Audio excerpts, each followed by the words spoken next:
Fala aí pessoal, como é que vocês estão? Iniciando, opa, deixa eu baixar aqui, né? Iniciando aquele vídeo que vocês mais esperam no mês, que é o vídeo de acompanhamento da carteira do canal. E para quem ainda não conhece, eu tenho um projeto aqui no canal do YouTube, onde eu tenho uma carteira que eu iniciei, tá fazendo um ano. Não, é isso, acho que é um ano de carteira. Poxa, nem me liguei. Um ano de carteira, comecei em abril do ano passado. A gente está fazendo um ano de carteira, olha que bacana, não tinha me ligado nisso, a gente vai ver como é que foi a carteira esse ano, até estou mudando aqui, porque eu nem tinha lembrado disso, então eu estou fazendo improviso.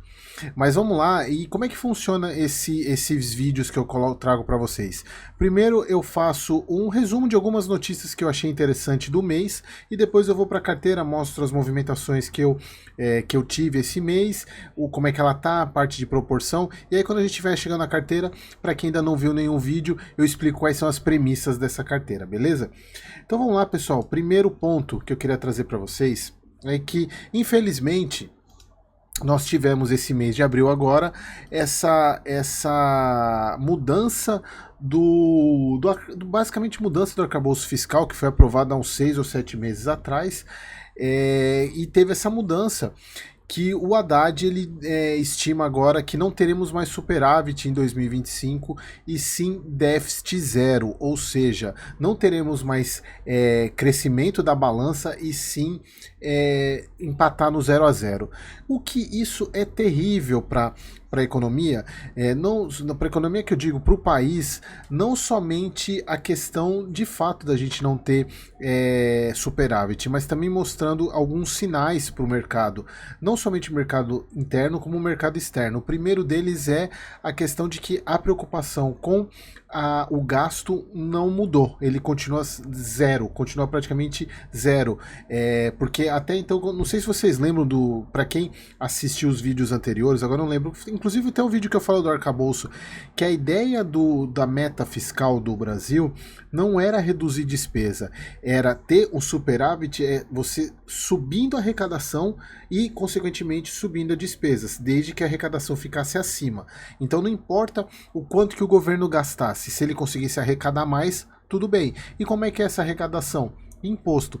E a gente sabe que não adianta querer aumentar imposto a forceps, como a gente diz, que aí entra a curva de Laffer.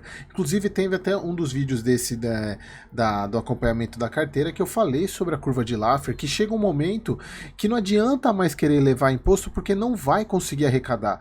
Você tem sonegação, você vai ter basicamente sonegação, as pessoas vão deixar de pagar ou os empresários vão deixar de produzir porque a carga tributária é tão grande que não compensa, é melhor deixar o dinheiro investido na renda fixa. Então isso é horrível para a economia, isso sinaliza, e o segundo ponto que eu queria trazer para vocês sobre isso é como que o mercado enxerga isso, porque logo depois de 6, 7 meses da aprovação do arcabouço, já se alterou o que tinha se previsto. Então isso é muito ruim, porque a gente não sabe o que vem daqui para frente. O que a gente vai acreditar que vem daqui para frente se em 6 meses já se alterou a previsão feita anteriormente? Então, e isso como é que é refletido? Refletido nisso daqui. A gente, pessoal, tem visto, e esse daqui é o principal motivo que eu trago para vocês, para mostrar que a taxa Selic reduzir na forçação de barra não adianta de nada. E a gente vê muitos, principalmente o governo, uma ala do governo mais radical, culpando o Campos Neto, falando que deveria baixar a taxa Selic. E aqui, pessoal, a gente vê a taxa Selic caindo, já caiu de novo em março, né? Deve cair novamente, não tanto quanto a gente espera. Mas olha só a taxa dos juros IPCA 2045 que aconteceu. Saiu de 5,85 lá em janeiro para praticamente 6,20. Olha a curva de subida da taxa de juros futura. O que isso significa? Que o mercado está precificando uma piora no cenário fiscal, aumentando a taxa de juros lá na frente. Porque ele sabe que eu preciso ter, para eu investir o dinheiro aqui, emprestar o dinheiro para o governo, eu vou querer ter uma remuneração maior, porque ele não tem responsabilidade fiscal, independentemente da taxa Selic. E aqui é um ponto muito importante para vocês verem como a taxa Selic caindo não afeta a questão da taxa de juros futura. Quem precifica a taxa de juros futuros é o mercado. Então não adianta querer usar esse discurso de que precisa baixar a taxa Selic, a inflação, se não tiver responsabilidade fiscal. Inclusive, se a gente for observar, já tem até gente, mercado falando, isso aqui eu peguei do Terra, que é o Terra, né? Já tem gente, saiu dia 29 agora de abril, já precificando a Selic em 10% esse ano e não mais em 9%. Porque iniciou-se com 9% para o final desse ano, já subiu para 9,25%, se eu não me engano o último Focus foi 9,25 ou 9,50. Já tem analista no mercado prevendo Selic a 10% esse ano, ou seja, a queda não vai cair do jeito que está se pretendendo. E aí a gente tem aquela questão de quem vem no próximo banco, o próximo presidente do Banco Central, embora fique claro, isso até gerou uma discussão no último vídeo, se eu não me engano, que teve uma pessoa, num dos vídeos de análise de fundo imobiliário, que eu falo que o Campos Neto até parece que você não sabe que o Campos Neto é apenas um dos integrantes do Copom. É o tipo de, acho que informação que eu não precisaria ter falado, mas já que eu preciso falar, então quando eu falo da redução da taxa Selic, não é o Campos Neto, é o Copom. Mas o presidente, pessoal, tem papel fundamental nesse processo. Então, inclusive o voto de Minerva é do presidente, se precisar ter algum ponto aí que ele precise decidir.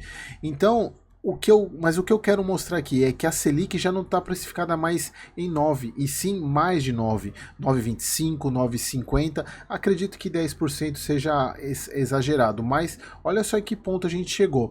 E aí, um ponto que é importante é saber quem é que vem depois do Campos Neto. Será que vão forçar a barra para a Selic cair na marra, vendo isso daqui? Né, essa questão da taxa de juros aqui, então é um ponto que a gente tem que acompanhar, nós como investidores, a gente tem que ficar atento nisso. Aqui surgiu algumas janelas de oportunidade bem interessantes para investimento no título, no tesouro. Bom, mas é isso daí. E para finalizar, pessoal, aqui é um ponto que eu não sei muito como explicar, a gente tem visto aí o que tem acontecido recentemente, eu não quero tomar partido sobre isso, mas eu quero tomar partido sobre esse ponto aqui. Pessoal, a desoneração da folha, ela veio inclusive no governo Dilma, que foi uma maneira de incentivar a indústria a produzir mais, para produzir mais, porque você reduzindo a oneração sobre a folha, você contrata mais, você produz mais. Mas qual que é o ponto que eu chamo a atenção aqui? Essa desoneração, ela veio do presidente, passou pelo Congresso, que legislou, Congresso e Senado, a Câmara dos Deputados e Senado. O que o STF está se metendo aqui não é anticonstitucional, inconstitucional, digamos, eu vi, não é inconstitucional. O que o STF está fazendo legislando? Cara, chega a ser surreal o que a gente tem visto no nosso país.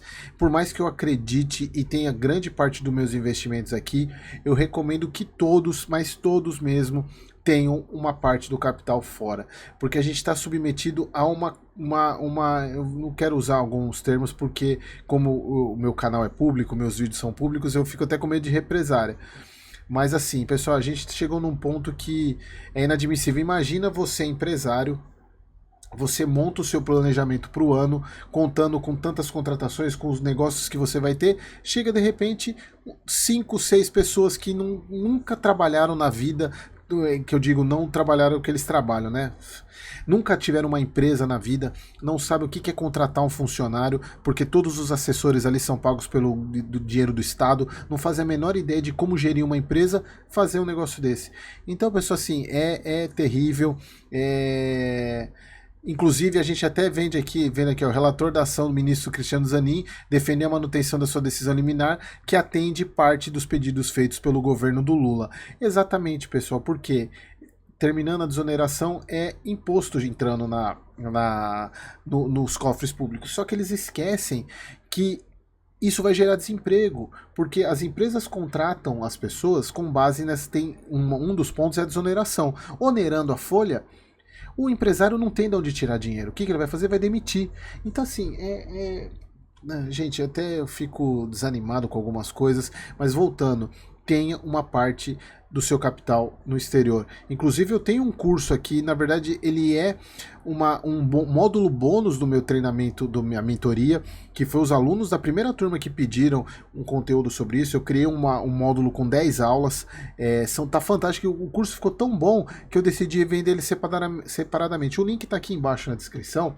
Então, se você quiser aprender a investir lá fora, eu faço um vídeo mostrando como analisa as stocks, os ETFs, os REITs e a renda fixa lá. E se você for meu aluno, chegar a ser meu aluno nas próximas turmas da mentoria, como ele é um módulo bônus da mentoria de fundos imobiliários, o valor todo dele eu te devolvo como desconto na mentoria, porque não tem sentido você pagar 2 vezes o mesmo curso, beleza? Então o link está aqui na descrição. Bom, pessoal, vamos lá. Antes de falar, pessoal, só um ponto aqui para não esquecer que como o próximo vídeo eu vou trazer ele no final do mês de maio, no último dia do imposto de renda, não se esqueçam do imposto de renda, hein, pessoal? Vocês têm quem ainda não declarou, precisa declarar, até o fim agora de maio. E lembrando, eu vou deixar aqui na descrição, eu fiz uma baita aula de quase mais de 3 horas aqui no YouTube sobre declaração de imposto de renda. Passei por todos os ativos, renda fixa, renda variável, fundos imobiliários, ações, mostrei como é que declara rendimento, como que declara ganho de capital, mostrei tudo no programa. Então se você tiver interesse e quer aprender e não declarou ainda e tiver dúvida, assiste essa aula porque tá muito bacana. Então eu vou deixar o link aqui na descrição, beleza? Então vamos para a carteira, então vamos lá. Bom, pessoal, é o seguinte, chegamos agora em abril e fechamos o patrimônio de R$24.914. Vamos voltar a um ano atrás, quando eu comecei essa carteira. Tem que colocar aqui porque ela começou lá em abril de 23. Eu aportei... antes de começar, para lembrar quais são as premissas dessa carteira.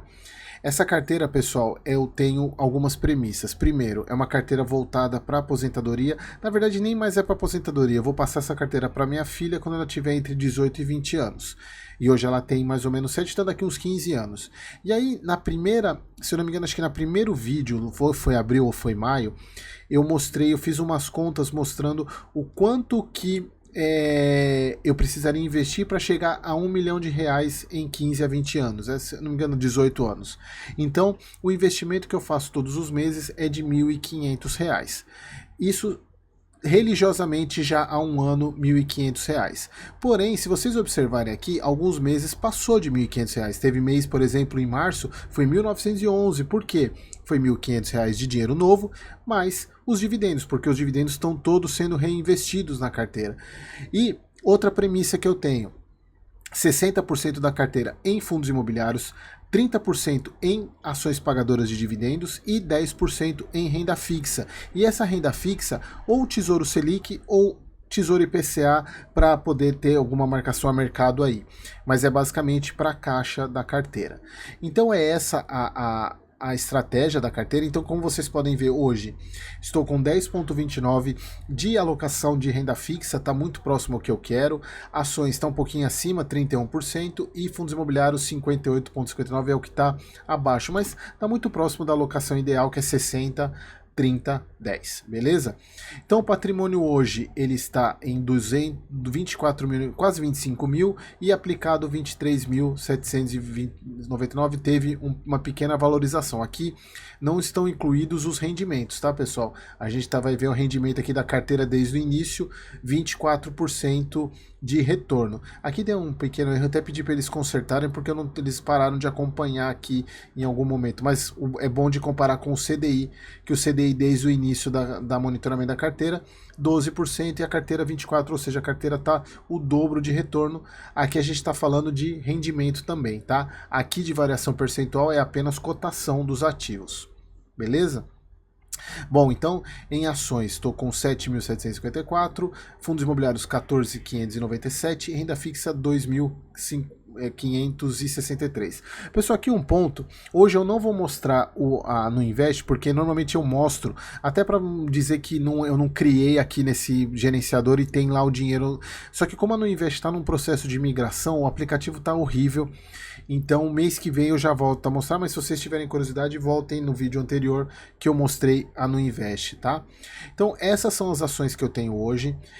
Outra premissa são ações pagadoras de dividendos e não precisa necessariamente essas ações estarem pagando há no mínimo de 3 a 5 anos pagando dividendo. Não é uma ação que começou a pagar ontem que eu vou incluir na carteira. Então a gente tem aqui Taesa, Transmissão Paulista, Caixa Seguridade, SLC Agrícola, Banco do Brasil e Itaúsa. De fundos imobiliários, que é a minha maior porção, hoje eu tenho KNSC, HGRU, BTLG, ALZR, HGLG, IRDM e KNCR.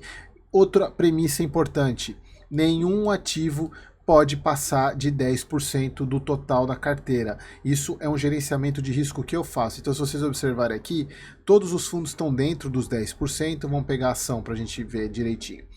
Todas as ações dentro também, certinho do posicionamento. E renda fixa, hoje basicamente só NTNB, o Tesouro 2045 e Tesouro Selic, que é a carteira, que são os ativos de renda fixa, tá? Então é essa a carteira. Deixa eu mostrar para vocês o que eu movimentei esse mês. Quais foram as inclusões. Todas feitas dia 8/4. E aqui, pessoal, um ponto importante, por isso que eu falo para vocês, isso eu sempre venho falando todas as vezes, não copiem essa carteira. Por quê? Vejam, vocês estão vendo esse vídeo dia 30/4 e eu fiz a aplicação dia 8. Todos os preços mudaram. E aí eu sempre falo essa frase, acho que praticamente todo vídeo que eu trago. A diferença entre um bom ativo e um bom investimento é o preço que você paga. Então eu quero que vocês usem essa carteira como inspiração. Mas se vocês querem saber o preço, o dia que eu compro, todos os alunos da turma atual, quanto os membros plus do canal também recebem as compras que eu faço no dia para verem o preço que eu comprei de cada um dos ativos, ficam sabendo na hora da compra, beleza? Então comprei Tesouro IPCA esse mês até para aproveitar essa subida que teve, que eu mostrei para vocês lá, taxa acima de 6%. Comprei KNSC, BTLG e Itaúsa. Foram as compras que eu fiz desse mês, exatamente para poder adequar o rebalanceamento da carteira. Como vocês podem ver aqui, foram 65 cotas do KNSC, 4 do BTLG e 8 da Itaúsa. Aqui tá errado, pessoal, que quando eu fui cadastrar, eu cadastrei como XP, mas todos estão na No Invest. Algumas vezes eu esqueço porque é padrão aqui, tá como XP, mas todos estão na No Invest, beleza? Proventos desse mês. Total previsto agora de abril, R$ 177,00.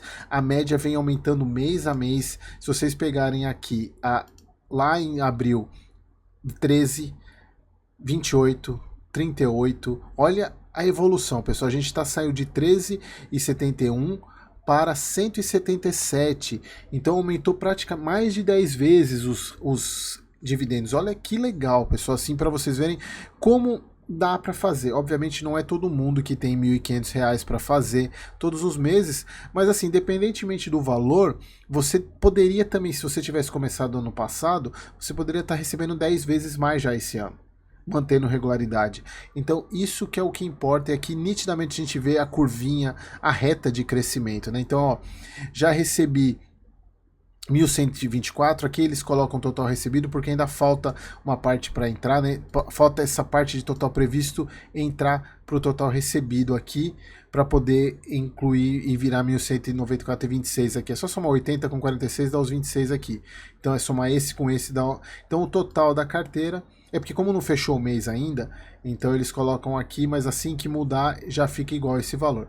E minha média mensal aumentou absurdamente, pessoal, aumentou muito, porque tá... Peguem as thumbs dos vídeos anteriores, vocês vão ver que teve vídeo com 40 de mensal, depois para 70 e agora R$ 93,00.